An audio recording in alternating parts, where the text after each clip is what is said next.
ത് തിക്ക് ലൈനാണ്.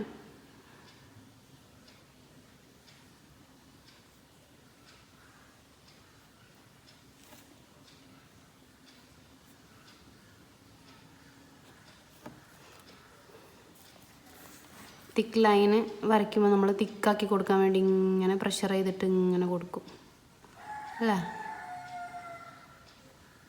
ഇത് തെറ്റാണ്.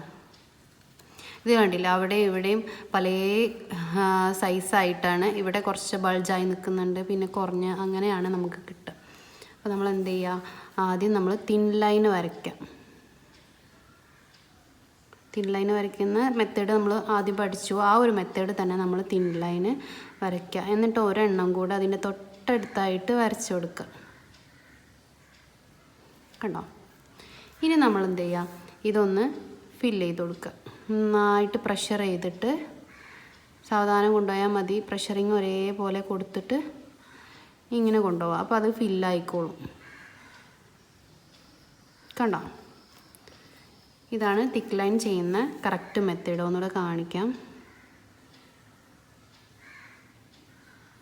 തിൻ ലൈന് വരയ്ക്കുക, തൊട്ടടുത്തായിട്ട് വീണ്ടും തിൻ ലൈന് പൊക്കി പിടിച്ചിട്ട് തന്നെ വരയ്ക്കണം.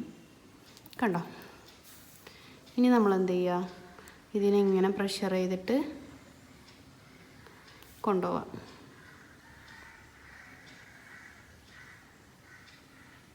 ഇപ്പോഴാണ് നമുക്ക് കറക്റ്റ് തിക്ക് ലൈന് നല്ല നീറ്റായിട്ട് കിട്ടുക. കണ്ടില്ലേ?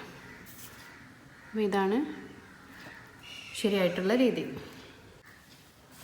നെക്സ്റ്റ് വരുന്നത് വേർട്ടിക്കൽ ലൈനാണ്.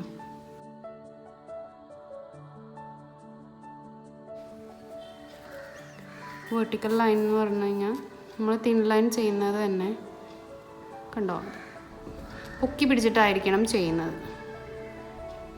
ജസ്റ്റ് ഇങ്ങനെ താഴേക്ക് വരച്ചു കൊടുക്കുക. ഇതാണ് വേർട്ടിക്കൽ ലൈൻ. തിൻ ലൈൻ ചെയ്യാനാണ് നമ്മൾ ഏറ്റവും കൂടുതൽ നന്നായിട്ട് പ്രാക്ടീസ് ചെയ്യേണ്ടത്. അത് ഓക്കെ ആയാലേ നമുക്ക് ഇതെല്ലാം ഓക്കെ ആവുള്ളൂ. അപ്പം ജസ്റ്റ് ടച്ച് ചെയ്യുക, എന്നിട്ട് ഇങ്ങനെ വലിച്ചു കൊടുക്കുക. എവിടെ അവസാനിപ്പിക്കേണ്ട അവിടെ ടച്ച് ചെയ്യുക. ഒരുപാട് സ്പീഡിലൊന്നും ചെയ്യണ്ട. ഈ ഒരു രീതിയിൽ തന്നെ ചെയ്യാം കേട്ടോ.